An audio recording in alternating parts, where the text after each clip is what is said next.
moi, c'est... OK, good. Amen. Jean 6. Hein, on va tous lire les versets à mesure qu'on avance, mais je veux vous lire les versets 34 et 35, juste pour s'introduire avant que je prie. Puis j'ai hâte de regarder avec vous ces versets vraiment puissants de la parole de Dieu. Et il y a certaines controverses même dans ces versets-là,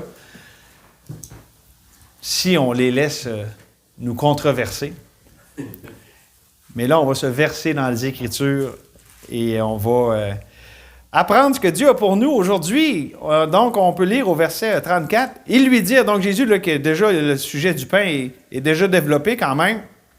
Et donc, la foule dit, Seigneur, donne-nous toujours ce pain. Donc, eux autres voulaient du pain, un peu comme la femme a dit, je n'aurais pas besoin de retourner chercher de l'eau. Eux autres, ils veulent toujours avoir ce pain. Et la réponse de Jésus, je suis le pain de vie. Celui qui vient à moi n'aura jamais soif. Et celui qui croit en moi, celui qui... Je recommence, parce que je me suis trompé de ligne, OK? Celui qui vient à moi n'aura jamais faim, et celui qui croit en moi n'aura jamais soif. Merci Seigneur pour ce temps que tu nous donnes avec ta parole vivante et ce passage tellement puissant.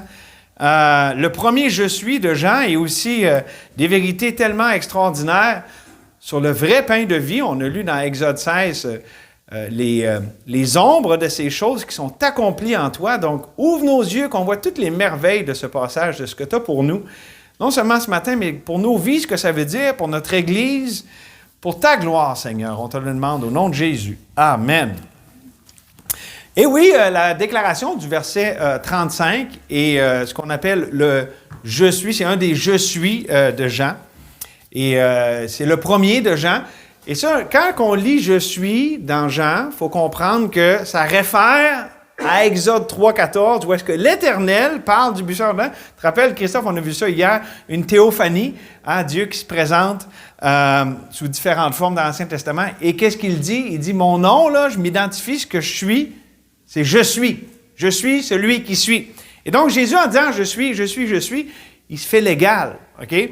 Puis, il se dit lui-même être Dieu, il se fait l'égal de Dieu, comme il le fait de plusieurs manières. Donc, il est ici, évidemment, dans Jean 6 avec le pain de vie, mais Jésus continue après, parce que dans chapitre 8, chapitre 9, il dit « Je suis la lumière du monde ». Dans Jean 10, il va dire que « Je suis la porte des brebis ». Il dit aussi « Je suis », le quatrième, c'est « Je suis le bon berger ». Au chapitre 10, verset 11. « Je suis la résurrection et la vie hein, », chapitre 11 avec la résurrection de Lazare. Et je pense que le plus grand de tous les classiques, c'est Jean 14, 6. Hein, « Je suis le chemin, la vérité et la vie ». Et le dernier, c'est dans Jean 15. « Je suis la vigne », ou si vous voulez, le cep. Donc, c'est moi la racine nourricière. Donc, c'est les 7 « Je suis » qu'on retrouve dans Jean. Et ici, on a donc le premier. Et ces déclarations ne sont pas sans conséquence. Lorsque Jésus s'exprime comme ça augmente beaucoup la tension entre lui et la foule en général, parce qu'il n'était pas accepté nécessairement par tous, mais spécialement par le leadership spirituel. Parce que c'est clair qu'il s'était dit et compris comme des affirmations de divinité, d'égalité avec Dieu. Et savez-vous que pour nous aussi, plus on est confiant, plus on est clair dans notre proclamation de qui Jésus est, plus l'opposition va monter. Là, on parlait de ça encore hier. C'est vrai, parler de Dieu en général, puis tout ça, ça ne fera pas trop vent, mais dites que Jésus est le seul chemin, puis proclamer la personne de Jésus et son œuvre, là, ça fait moins l'unanimité, la chicane pogne plus facilement. D'ailleurs, c'est ce que Jésus lui-même a dit. Je suis venu pour amener l'épée, la division. Et donc, c'est clairement aussi un pattern qu'on voit dans Jean, là, parce que Jean, je vous l'ai déjà dit à quelques reprises, on voit une augmentation de la tension, là, puis il y a vraiment là une augmentation claire qu'on peut voir. Puis ici, dans Jean, ça commence à être, dans Jean 6, ça commence à être assez tendu.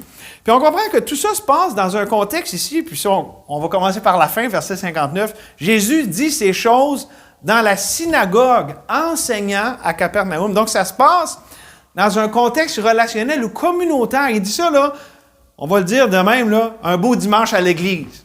Okay? Un beau samedi dans la synagogue, là, mais OK, c'est que Jésus est là comme un enseignant, puis les gens l'écoutent, OK? Et donc, c'est important à comprendre et à se rappeler. Parce que Jésus, là, ici, puis déjà, on voit dans Jean, on le voit beaucoup, il parle de vérité céleste. Hein, comme il a dit à Nicodème, je vous parle de vérité céleste. Et, puis vous autres, il se ramenait toujours au terrestre, même chose avec la femme samaritaine. Mais il est en chair et en os, il est là devant eux comme étant l'accomplissement de ces vérités célestes. C'est là que ça devient dur, là. Quand tu nous parles des choses là-bas, mais là, toi, tu es celui qui est la réalité qu'on voit devant nos yeux. C'est pour ça là, que c'est tant choquant puis controversé, parce que là, tu nous parles de grandes choses, là, comme on voit, mettons, les prophètes, puis OK, dans les Écritures, il y a beaucoup de choses sur le céleste qui est écrit. Mais là, toi, là, tu dis, celui qui est devant nous dans la synagogue à Capernaum, tu es l'accomplissement de ça. C'est comme, wow! OK? C'est là qu'est le choc des idées. D'ailleurs, Jésus a fait ça à plusieurs reprises ici avec les images, mais même avec des passages prophétiques. Un des classiques que j'aime tellement, quand Jésus a cité dans la synagogue, dans Luc 4, Ésaïe 61.1, qui dit, puis Jésus ici, je vous donne la version dans Luc 4, verset 18, « L'Esprit du Seigneur est sur moi parce qu'il m'a oint pour annoncer une bonne nouvelle aux pauvres. Il m'a envoyé pour guérir ceux qui ont le cœur brisé, proclamer aux captifs la délivrance et aux aveugles le recouvrement de la vue, pour renvoyer libres les opprimés, pour publier une année de grâce du Seigneur. » Virgule. C'est 2000 ans qu'elle dure, ce virgule-là, parce qu'après, dans Ésaïe, c'est le jugement, mais bon. Puis qu'est-ce que Jésus a dit? Qu'est-ce qu'on dit? Ensuite, il roula le livre, il le remit au serviteur et s'assit. Tous ceux qui se trouvaient dans la synagogue avaient les regards fixés sur lui. C'est comme, wow! Alors, il commença à leur dire, « Aujourd'hui, cette parole de l'Écriture que vous venez d'entendre est accomplie. » Voyez-vous, Jésus, là, il était controversé pour des raisons. Je veux dire, c'est des grandes déclarations. On dirait, « Hey, le Ésaïe, le prophète, ce qu'il a dit, là, bien là, moi, je l'ai accompli. » Puis encore là, ici, le pain qui est venu du ciel, puis tout le monde connaissait ça. Là, je veux dire, c'était pas des nouvelles de parler de la manne. Là, c'était connu, c'était un classique des Écritures. C'est moi le vrai pain. Je prends le temps d'expliquer ça pour que vous voyez qu'il y avait vraiment un choc des idées, un choc ici. Les gens étaient heurtés par les paroles de Jésus, puis on le voit dans le passage. Les paroles que tu dis sont dures. Des fois, nous, on regarde ça en tant que tu sais, dans notre culture, puis dans un monde beaucoup détaché de ça, là, ça fait quand même 2000 ans. On ne saisit pas nécessairement toute la portée de ça, mais c'est vrai que c'était dur d'entendre ça. C'est comme, wow, tu prétends être tout ça, là? Non, je prétends pas, je déclare. C'était avec autorité. C'était pas juste. Il n'était pas gêné de le dire. Là. Il le proclamait avec une grande autorité. Bon, ça, c'est mon introduction. Et donc, on va regarder là, avec notre texte ce matin 4 éléments de l'enseignement du pain de vie. Parce que Jésus est le pain de vie, puis il enseigne sur le pain de vie. Donc, il enseigne sur lui-même comme étant le pain de vie. Le titre du message, c'est l'enseignement du pain de vie. D'abord, dans les versets 35 à 40, on voit l'appel lancé par Jésus-Christ. On va lire, on a déjà lu verset 35, relisons-le. Jésus leur dit, « Je suis le pain de vie. Celui qui vient à moi n'aura jamais soif, et celui qui croit en moi, je me suis encore trompé, n'aura jamais faim, et celui qui croit en moi n'aura jamais soif. » C'est pour pas que vous pensiez que je suis trop bon, là. Mais je vous l'ai dit, et vous m'avez vu, et vous ne croyez point.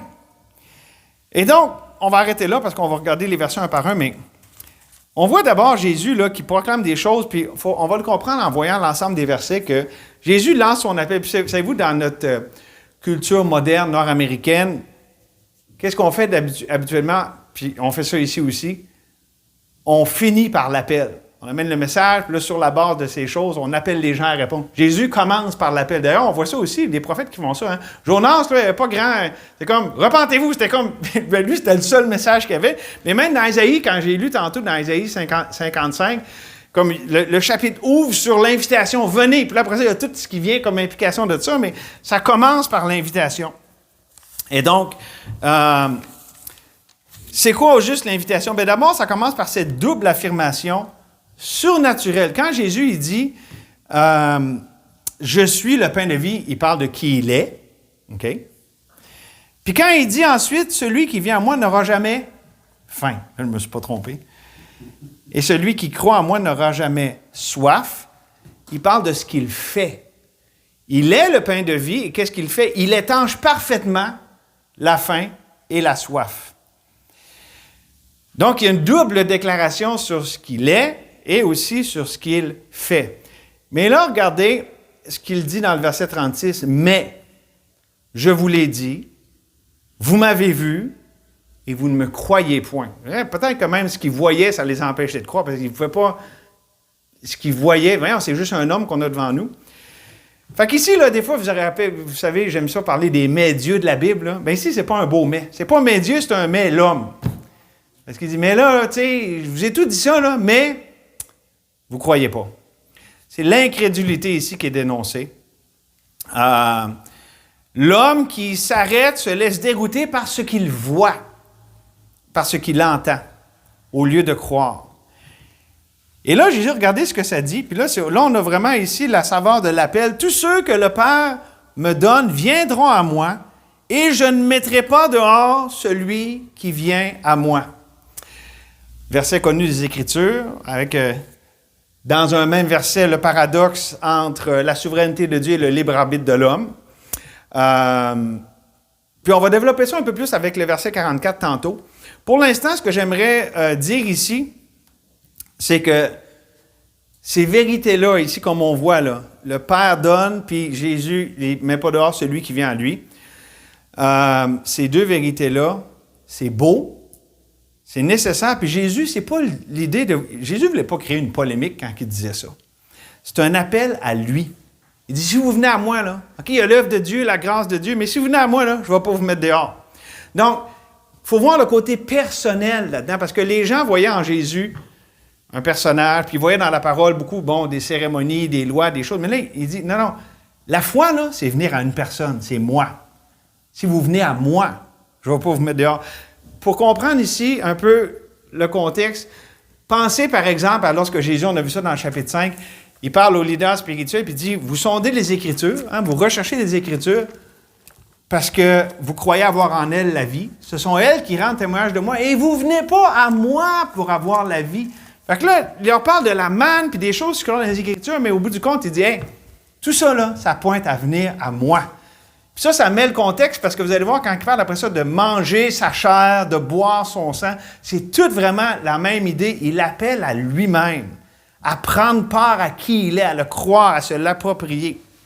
Donc, c'est comme ça que vraiment la table est mise avec cette invitation de la part de Jésus pour une foi personnelle dans une personne.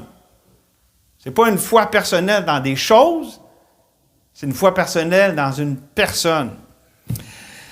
Et là, au verset 38 et 39, et Jésus continue en disant, « Car je suis descendu du ciel pour faire non ma volonté, mais la volonté de celui qui m'a envoyé. » Et c'est quoi cette volonté-là? C'est qu'il meurt sur la croix, qui donne sa vie comme rançon pour plusieurs. Donc, la volonté de Dieu, c'est de sauver, car Dieu a tant aimé le monde, qu'il a donné son Fils unique afin que quiconque croit en lui ne périsse point, mais qu'il ait la vie éternelle. Mais c'est aussi de garder ceux qu'il sauve. Verset 39. Or, la volonté de celui qui m'a envoyé, c'est que je ne perde aucun de tous ceux qu'il m'a donnés, mais que je le ressuscite au dernier jour. Donc, non seulement sauver, mais garder. Garder, non seulement sauver de la pénalité du péché, mais préserver, garder de la puissance du péché pour qu'un jour, on puisse être délivré complètement même de la présence du péché. Amen. Alléluia quand on va être dans la présence de Dieu. Hey, j'ai dit Alléluia. Excusez, on n'est pas supposé dire ça dans une église baptiste. Non, je pense que c'est dans la Bible, Alléluia. Ça se peut-tu? Je blague, évidemment. Mais regardez le verset 40. On continue, là. Ça nous dit, « La volonté de mon Père, c'est que quiconque voit le Fils, croit en lui, ait la vie éternelle, et je le ressusciterai au dernier jour. » Encore, voyez-vous, il y a un côté ici, il y a un quiconque, un appel universel, un appel lancé à tous. OK? Il n'y a pas de sélection là-dedans. Et c'est quoi? L'appel, c'est de croire au Fils. C'est la foi, la confiance dans le Fils que le Père a envoyé. Et qu'est-ce que ça va donner? Ça va donner la vie éternelle, mais aussi, même si on continue plus loin des Écritures, on sait que cette vie, c'est la vie abondante, c'est la vie que Jésus donne. c'est plus que juste un ticket au ciel, c'est une vie d'une qualité qui fait qu'on n'est plus pareil lorsqu'on l'a. Si quelqu'un est en Christ, il est une nouvelle création, les choses anciennes sont passées, voici, toutes choses sont devenues nouvelles. Donc, on peut dire que ce matin, l'invitation n'est pas lancée par moi, mais ici par Jésus lui-même dans notre texte. Et c'est à lui qu'il faut répondre. Et donc, c'est notre premier point, l'appel qui est lancé par Jésus. Mais ensuite, ça se gâte un peu parce qu'il y a la réprimande qui est donnée par Jésus. Et on comprend ça lorsqu'on voit dans la suite des choses, dans les versets 41 et 42, les Juifs murmuraient à son sujet parce qu'il avait dit « Je suis le pain qui est descendu du ciel ». Là, il parlait entre eux autres, je vous l'ai dit, là, c'était controversé de dire ça. Là, okay? Verset 42, il disait « N'est-ce pas là Jésus, le fils de Joseph, celui qu'on a vu de nos yeux depuis tout ce temps-là, celui dont nous connaissons le père et la mère? Comment donc, dit-il, je suis descendu du ciel? » Donc, la raison pour la réprimande de Jésus, c'est leur incrédulité qui est exprimée ici dans les versets qu'on vient de lire, parce qu'ils refusent de voir au-delà de ce que leurs yeux peuvent voir. Ils refusent le surnaturel, le céleste, et ils ramènent tout au naturel, au terrestre. Un peu comme dans 1 Corinthiens, chapitre 2, L'homme naturel ne comprend pas les choses spirituelles. C'est spirituellement qu'on en juge. Donc, pour eux autres, ils sont offensés parce que, voyons, on le connaît, ce gars-là. Il ne voit pas au-delà de ce que Jésus est devant eux, puis ses paroles ne rentrent pas dans leur cœur. Pourtant, dans le texte qu'on a aujourd'hui, puis si on rajoute le verset 33 qu'on a vu la dernière fois, la semaine dernière, à 6 reprises, Jésus dit être descendu du ciel. Verset 33, 38, 41, 50, 51, 58. Quand même assez clair, là. Jésus est descendu du ciel. Et bien sûr, ce que ça signifie, puis c'est comme ça aussi que c'est compris, c'est qu'il dit qu'il est d'origine céleste. Il dit qu'il n'est pas d'ici-bas. C'est là, justement, ça. Voyons, comment il dit qu'il est venu du ciel? On sait qu'il est d'ici-bas, on connaît son père et sa mère. Il connaissait sa mère, mais il ne connaissait pas son père. Il pensait connaître son père, mais ce n'était pas le bon. Parce que Joseph, ce n'est pas le père de Jésus. C'est lui qui s'en est occupé en termes terrestres. Mais évidemment, Dieu, le Père, est le vrai Père de Jésus. Et c'était un grand problème pour les contemporains de Jésus, pour ceux qui sont là, puis qui parlent ainsi. Parce que eux autres s'attendaient à un Messie là, qui allait venir sur les nuées. Vous savez, bon, c'était dans les attentes du peuple, il va venir sur les nuées, puis tout ça, ça fait partie aussi de quand que Jésus a été tenté par Satan. C'était pour répondre aux attentes des hommes. Ou pour le dire autrement, il s'attendait à du spectaculaire, du « Wow! OK, boum, le Messie est arrivé! » OK, puis là, tout le monde, c'est comme évident, c'est le Messie, OK? Il ne s'attendait pas à quelqu'un qui est né parmi eux, puis qui a grandi parmi eux paisiblement, comme un petit gars bien ordinaire, qui est devenu l'homme qui est devant eux autres. Et là-dessus, j'ai une illustration parce que on sait qu'il y a tellement de types de Jésus dans la Bible, mais un qui est puissant parce que je ramène là-dessus. Là, si vous l'avez pas écouté, moi, en tout cas, je n'ai pas vu de problème majeur avec, sur Amazon, il y a The House of David. Là. Puis là, je vous vends le punch, là, ça finit avec David et Goliath, mais c'est vraiment bon parce que la façon que c'est présenté, tu vois, David est méprisable. C'est un petit gars, il n'est pas shapé pantoute, là. Puis, il n'y a rien de spécial, puis c'est comme, qu'est-ce qu'il fait là? Puis, mais ce qu'il fait, bon, puis vous connaissez l'histoire, là, il gagne contre Goliath, OK? Ça, j'espère que je ne vous briefe pas du point, parce que sinon, ça veut dire que vous ne connaissez pas très bien votre Bible, là.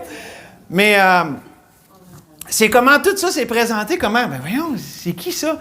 Mais ce qu'on voit, c'est que dans son cœur brûlait ce zèle pour l'Éternel. Il dit, hey! C'est par rapport à c'est la grandeur de Dieu qui est en jeu ici. Goliath n'est pas plus grand que mon Dieu, puis c'est ça qui l'animait. Puis Jésus était méprisable et tout ça pour les gens, mais il ne voyait pas que ce qui était dans son cœur, c'est celui qui proclamait les grandes vérités de Dieu. Puis là, Jésus, c'est le plus grand et le meilleur David. Là, je veux dire, il y a tellement plus à Jésus que le simple David, mais c'est drôle, c'est un type, parce qu'on voit ça ici. C'est juste le fils de Marie puis Joseph. Il est né parmi nous, puis... Je veux dire, il avait un petit job ordinaire, là, c'est pas... Comprenez-vous? Il voyait pas, il n'était pas de passer au-delà de ce qui frappait l'œil de même. Et là, il murmurait. C'est ça qu'on a lu, là, au verset 41. Il murmurait. Ça ne vous rappelle pas la manne dans le désert? Le murmure? Il murmurait par rapport au pain de vie. Tout comme dans le désert, le pain était là. Puis c'est quoi la source? C'est la même chose. L'orgueil puis l'incrédulité. Voyons Dieu, ça ne marche pas. C'est quoi ton affaire? Puis, OK? Pas accepter les voies, les plans de Dieu qui sont bien au-delà de nos voies puis nos plans, puis nos pensées. Et donc, on voit évidemment un parallèle entre les deux récits. Et là, Jésus de dire, au verset 43, Jésus leur répondit, « Ne murmurez pas entre vous. » Donc, il les reprend là-dessus, le murmure, autrement dit, « Manifestez pas comme ça l'incrédulité puis l'orgueil de vos cœurs. » OK, il les reprend comme ça. Et de continuer au verset 44, « Nul ne peut venir à moi si le Père qui m'a envoyé ne l'attire, et je le ressusciterai au dernier jour. » Les Juifs croyaient, et croient encore, être les élus choisis de Dieu en vertu de leur naissance physique. On est le peuple élu de Dieu, pas de problème, nous autres, c'est canné d'avance. On a la faveur de Dieu. Jésus les a pris là-dessus plus loin dans Jean au chapitre 8. Puis il leur a parlé un peu de descendance. Jésus a parlé un peu de généalogie avec eux autres. Dans Jean 8, 39, il leur répondit... il lui répondit, pardon, c'est pas Jésus qui parle, c'est la foule qui parle à Jésus. Notre père, c'est Abraham. Parce que, bon, il se relançait d'Abraham, puis il avait raison, là, je veux dire, c'est vrai que c'est la lignée d'Abraham. Mais écoutez bien ce que Jésus leur dit, puis je vais vous l'expliquer, ça vous aide à comprendre. Jésus leur dit, si vous étiez enfants d'Abraham, vous feriez les œuvres d'Abraham. Maintenant, vous cherchez à me faire mourir, moi qui vous ai dit la vérité, que j'ai entendu de Dieu. Cela, Abraham ne l'a pas fait. Autrement dit, on n'ira pas là dans les détails de ces deux mots grecs différents. Il y en a un qui parle de « vous êtes des enfants, la postérité physique d'Abraham, mais vous n'êtes pas sa postérité spirituelle. » Parce que la postérité spirituelle d'Abraham, c'est quoi? C'est la postérité par la foi. C'est ceux qui croient à la promesse. À travers toutes les Écritures, on voit ceux qui ont la foi d'Abraham, qui croient à la promesse qui avait été faite à Abraham, puis qui pointe éventuellement, évidemment, à Jésus, qui est le grand et le meilleur Isaac, celui que Dieu a donné sur la montagne. Et donc, c'est ça, il y avait une fausse confiance dans leur élection. Ah ouais, Dieu nous a choisis, puis tout est beau. Mais Jésus amène ça au niveau personnel. Non, c'est pas une question de tu es dans la bonne famille, puis tu es dans le bon peuple. C'est personnel, c'est ta foi, c'est ta relation avec Dieu. C'est ça, la foi d'Abraham, c'est ça, l'objet de la confiance de quelqu'un devant Dieu. C'est une relation personnelle en réponse à l'appel personnel de Dieu. Et le pattern ici, c'est simple. Dieu appelle, nous venons. Il est l'initiateur, nous répondons. OK? Vous comprenez, là? C'est lui qui attire. Le mot ici, attire, là, certains vont dire, c'est une grâce irrésistible et tout ça. Je ne vais pas aller trop dans les détails avec ça, mais il y a un parallèle intéressant. Dans Jérémie 31, 3, « Je t'aime d'un amour éternel. De loin, l'Éternel se montre à moi. Je t'aime d'un amour éternel, c'est pourquoi je te conserve ma bonté. » Dans la Septante, puis même, j'ai trouvé dans une version anglaise, « With loving kindness, I have drawn you. » Je t'ai attiré. Puis on peut me dire dans le Nouveau Testament, ne vois-tu pas que la bonté de Dieu te pousse à la repentance? Fait, il tire puis il pousse. Comprenez-vous? Il va puis il nous pousse où? À Jésus. OK? Ça, c'est l'œuvre de Dieu, l'œuvre de la grâce, qui nous amène à Jésus, à le considérer, à le recevoir. Mais ce n'est pas une contrainte, un dragging, c'est comme contre ta volonté. Puis c'est là justement qu'il faut garder l'équilibre, parce que si nous venons contre notre gré, ben on ne croit pas. Puis si on ne croit pas, on ne vient pas. Fait que ça prend les deux côtés, là. Je vous laisse jongler avec ça. Ce n'est pas le sujet de mon message, de parler du mystère de le paradoxe entre la souveraineté de Dieu et le libre arbitre de l'homme. Mais l'idée, c'est que Dieu n'agit pas contre notre volonté, mais en harmonie avec. Conciliez ça comme vous voulez. Moi, je me suis déjà battu avec ça. À cette heure, je l'accepte simplement par la foi, comme j'accepte que Jésus est 100% Dieu et 100% homme. Sur ces belles paroles, le verset 45 nous dit, Jésus, il est écrit dans les prophètes, ça c'est Jésus qui cite la parole, c'est beau ça, Ils seront tous enseignés de Dieu, ainsi quiconque a entendu le Père et a reçu son enseignement vient à moi. Évidemment, ça l'abonde dans le sens de ce qu'il venait de dire au verset 44, mais Jésus ici cite Ésaïe 54, 13 et Jérémie 31, 34, la Nouvelle Alliance. OK, tous seront enseignés de Dieu. Puis c'est quoi qu'il faut comprendre ici? C'est un appel, Jésus appelle à lui, puis justement, la Nouvelle Alliance, en comparaison avec l'Ancienne, ça l'amène à un degré d'intimité tout à fait nouveau, inégalé, inconnu jusqu'à maintenant. Tous seront enseignés de Dieu. Dieu lui-même enseigne son peuple. Puis ça, on voit dans le Nouveau Testament, ça dit son onction nous enseigne toutes choses, hein, dans 1 Jean. C'est Dieu, le Saint-Esprit lui-même, qui vient habiter en nous. Et il nous enseigne dans nos cœurs. Et c'est là toute l'importance pour nous de se laisser enseigner par Dieu. Puis là-dessus, je veux amener un point. Des fois, vous savez, c'est toujours un piège, la théologie réactionnaire, quand on réagit à quelque chose. Certains mouvements ont fait de Dieu, le Saint-Esprit m'a dit ci, puis m'a dit ça. Ils sont allés trop loin avec ça, puis ils ont inventé toutes sortes de salades avec ça. Mais je pense que nous, en réaction, c'est comme, on parle beaucoup de la parole, mais on oublie que on est enseigné dans toute la parole, dans toute la vérité, par le Saint-Esprit. Des fois, parce que j'écoutais un message en fin de semaine, ou vendredi, en tout cas, puis j'entendais le gars, puis ça m'a comme rappelé, parce que je pense que notre emphase, je pense qu'on est retourné plus un peu plus à un équilibre, j'espère. Mais tu sais, c'est comme quand on parle de chercher Dieu, de grandir, c'est comme la parole.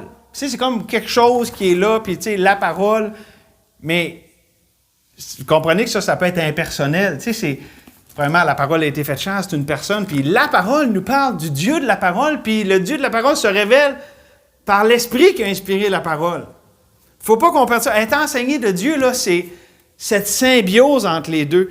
Quand on lit les Écritures, j'espère qu'on ne les lit pas sans que Dieu, le Saint-Esprit, éclaire nos cœurs, puis qu'on a un « wow », puis qu'on est enseigné de Dieu par sa parole. Parce que ce n'est pas une fin en tant que telle de juste lire la parole. On est enseigné par le Dieu de la parole. Là, il y a quelque chose qui se passe quand le Dieu de la parole, qui a inspiré la parole, nous enseigne sa parole. En passant, ça ne se passe pas juste quand tu fais ta dévotion, là, pour prendre un terme, je pense, qui est anglophone.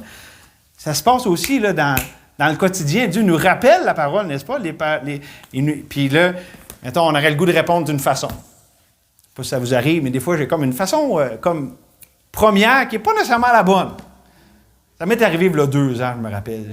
Vu que ça arrive tellement pas souvent, je me rappelle, c'est il y a 2 ans. Non, qu'est-ce qui arrive? Le Saint-Esprit, sur le moment même. Là, ça ne veut pas dire verset puis tout ça, mais il nous rappelle une vérité de la parole. Oups, il nous saisit. Puis là, on a le choix. On choisit-tu la mort ou la vie? On choisit-tu de s'appuyer sur notre propre sagesse ou on reconnaît l'Éternel dans toutes nos voies puis on s'appuie sur lui? OK, c'est ça, être enseigné de Dieu. Bon, une petite parenthèse comme ça. Mais c'est pour dire que c'est relationnel. Puis si on passe à côté de ça, on passe à côté de l'essentiel. Puis savez-vous quoi? Oh, là, je veux dire quelque chose. Là, j'ai un petit peu de pilage d'orteils à faire. Comment souvent on manque ça? C'est beau, hein, ce que je vous ai dit. Est-ce que ça vous tente, là, la parole, puis Dieu nous parle, nous enseigne par son esprit? Hein, c'est pas pire, ça, hein? Comment on manque ça? C'est par nos murmures. Quand on murmure. Puis souvent, on peut être caricatural, des fois, ça nous fait manquer le point. On voit du monde dans le désert, ils sont tous pas contents. Non, les plus beaux murmures, les plus efficaces, là, c'est les subtils, puis ceux qui sont justifiés, qui sont à la sauce chrétienne. Un beau petit murmure, là, qui a donc l'air inoffensif, là, mais qui n'est quand même pas de la foi, c'est de l'orgueil et de l'incrédulité. Pareil. Ne pensez pas, on n'est pas au-dessus des murmures. Là. On a des cœurs qui peuvent facilement tomber dans le murmure. Qu'est-ce qui arrive dans ce temps-là? On manque ce que Dieu veut nous enseigner. Dieu a des choses à enseigner, mais les murmures prennent le dessus, étouffent la voix du Saint-Esprit.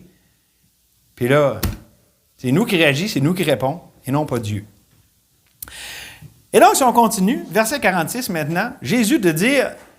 C'est que nul n'a vu le Père, sinon celui qui vient de Dieu, celui-là a vu le Père. Évidemment, Jésus parle de lui-même ici, parce que je vous rappelle ce qu'il a dit dans Jean 14.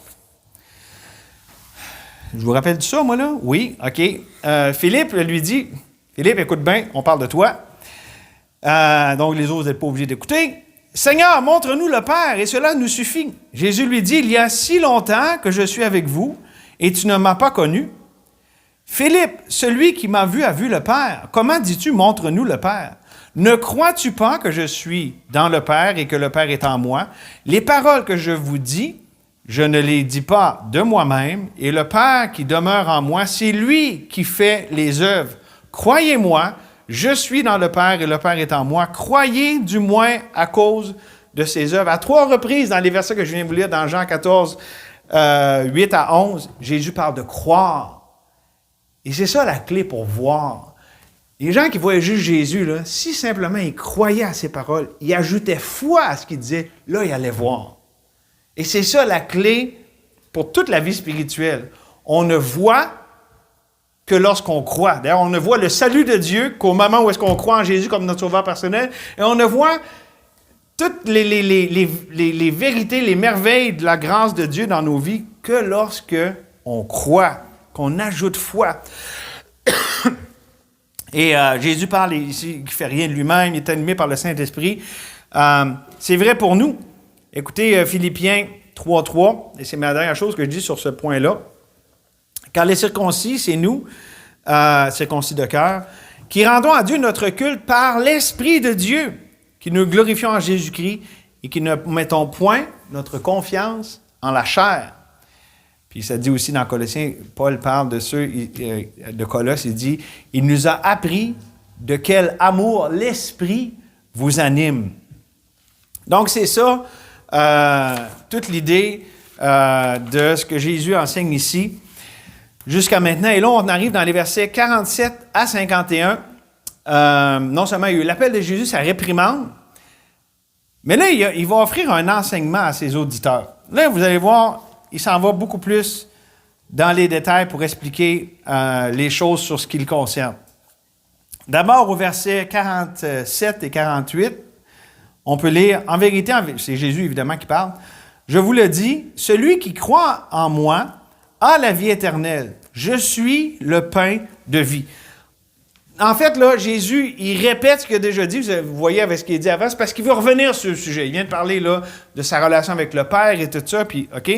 Mais là, il ramène le sujet du pain de vie, puis de la foi en lui. OK? Donc, il ramène ça sur la table. Au cas que les gens aient oublié, au cas qu'ils soient déroutés, je suis le pain de vie. Puis là, il parle de croire en lui pour avoir la vie éternelle, OK? La vie qui vient de Dieu. Et donc, ça nous amène au verset 49. « Vos pères ont mangé la manne dans le désert et ils sont morts. Ils en ont mangé du pain venu du ciel, mais ça n'a pas donné la vie, ils sont morts. C'est ici le pain qui descend du ciel, verset 50, afin que celui qui en mange ne meure point. » Fait que là, il amène encore un peu comme avec la femme samaritaine. Là. Hein, si tu bois de l'eau que je te donne, tu ne vas plus jamais avoir soif, tu ne vas pas mourir. Bien là, c'est un peu la même affaire, mais avec le pain.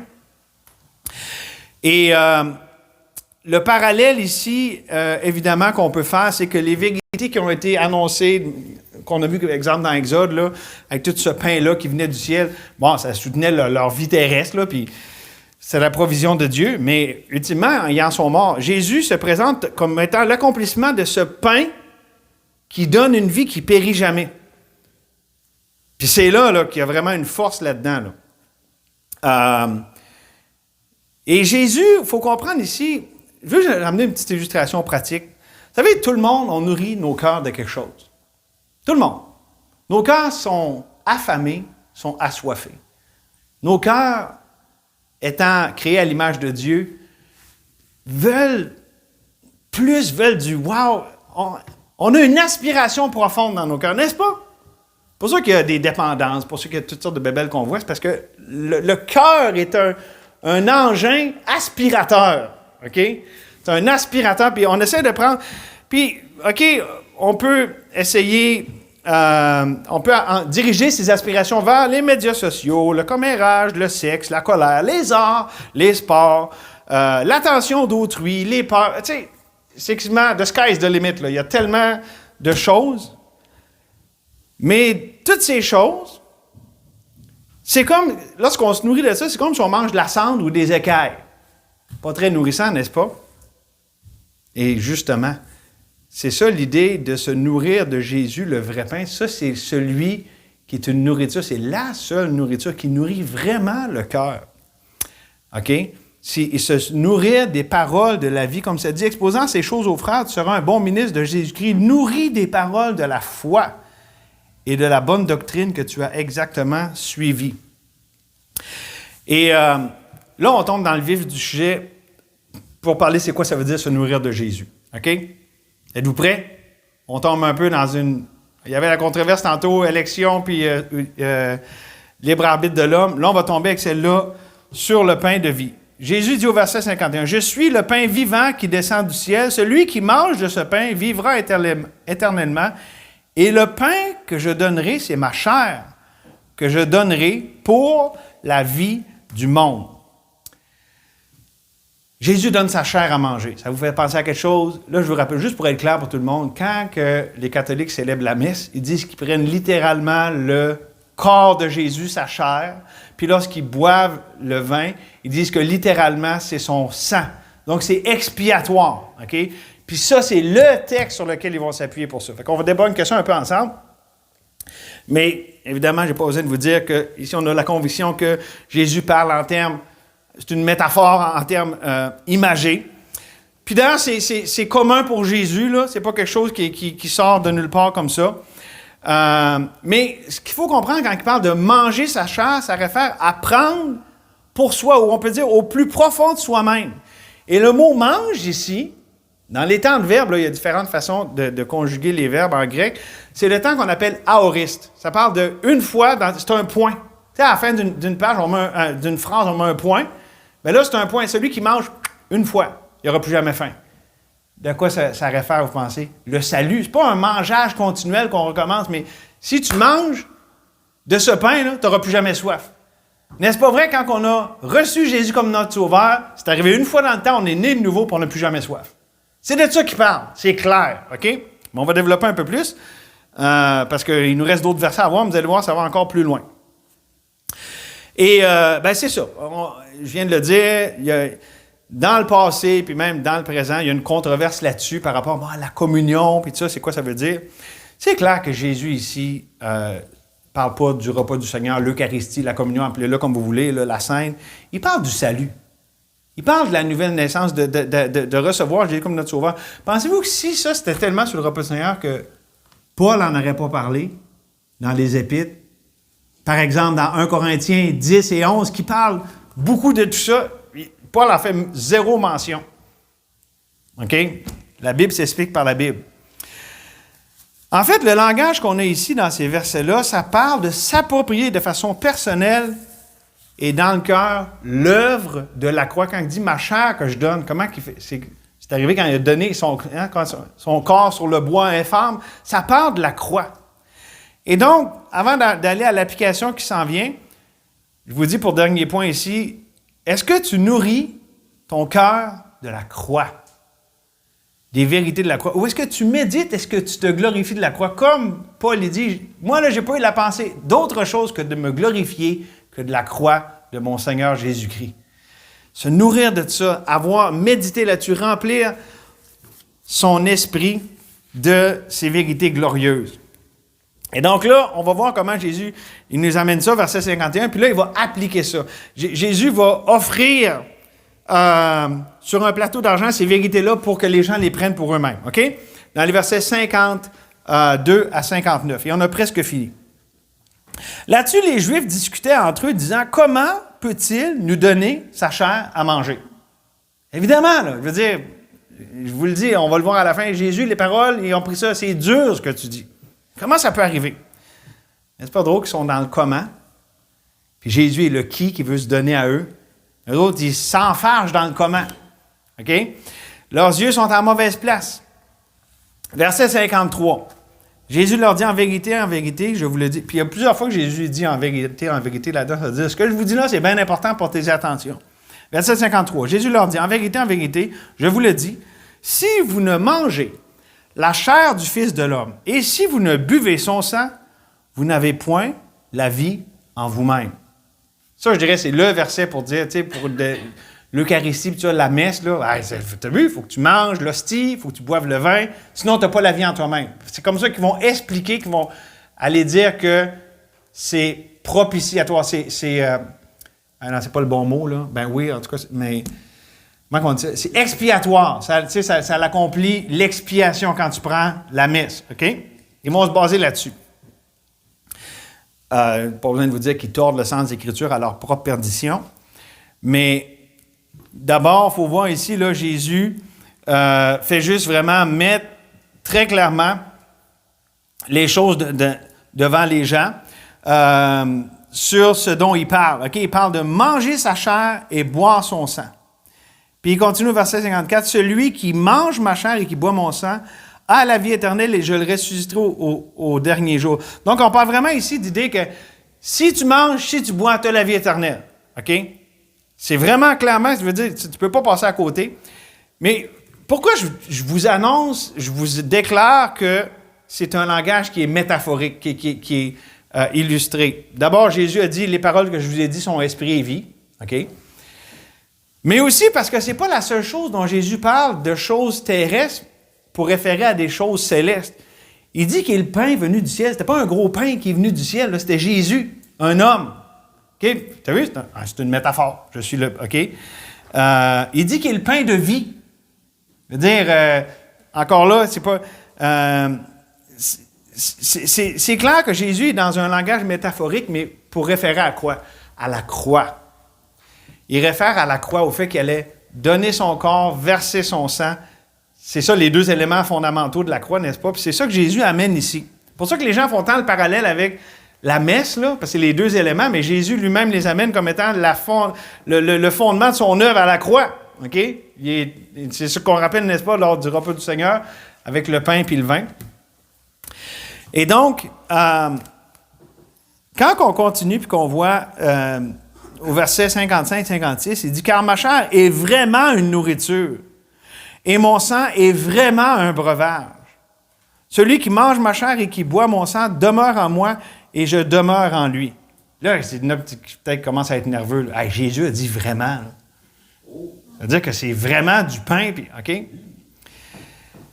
Puis au lieu de se perdre dans la controverse ici, là, puis être un peu troublé avec ça, là, écoutez bien, c'est quoi la chose principale que Jésus va enseigner? C'est impératif de recevoir, d'internaliser les paroles de Jésus, les prendre pour soi-même.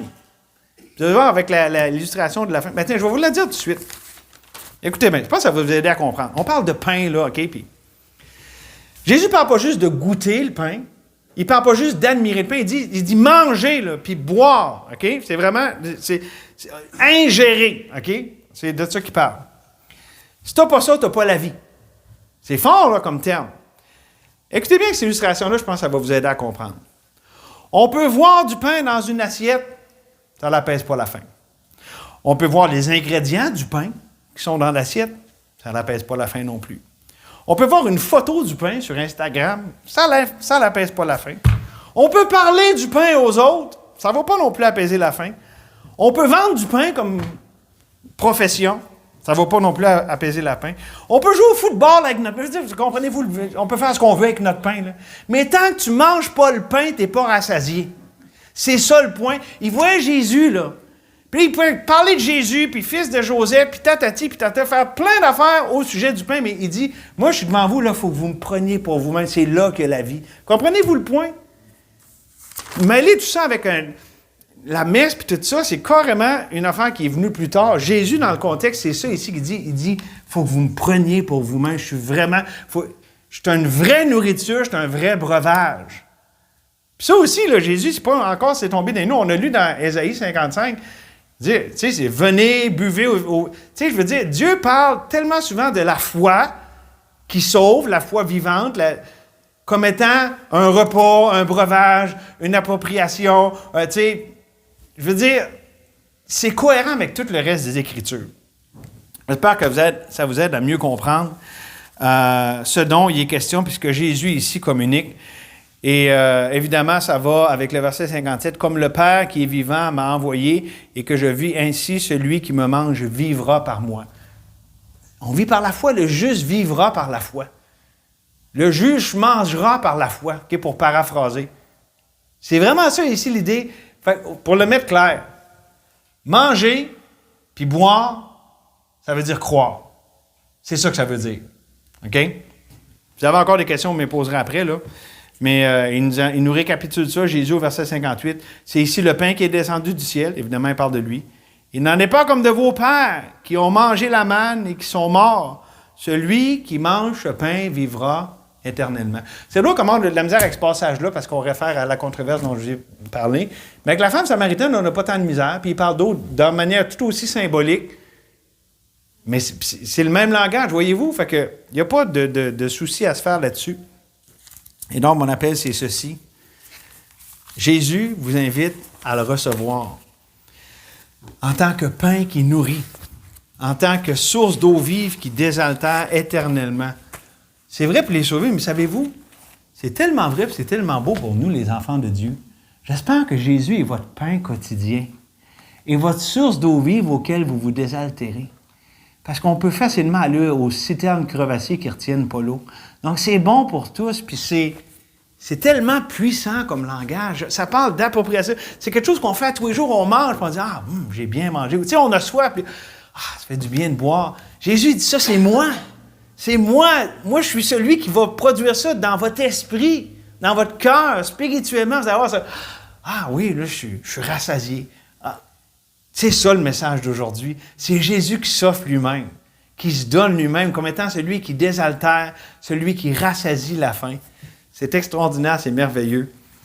Et vous savez, si on se parle d'un controverse, on peut manquer le message principal. J'espère que j'ai communiqué le message principal que Jésus veut nous communiquer aujourd'hui dans ce qu'on a vu. C'est lui qui se donne lui-même. Puis ça, c'est le plus grand des cadeaux. Si vous l'avez pas reçu, Jésus comme votre sauveur, il vous appelle à lui, il vous attire. Répondez par la foi. Puis, enfants de Dieu, que Dieu nous garde de s'endurcir, de prendre Dieu pour acquis. Et que vraiment, quotidiennement, on se désaltère, qu'on se rassasie de Jésus, notre pain qui est venu de Dieu. Amen. Seigneur, merci pour ce bon temps. Parce que c'est un beau passage. Des fois, on arrive face à des passages bibliques, puis on est troublé par tout ce qu'on a pu penser, ce que les hommes disent.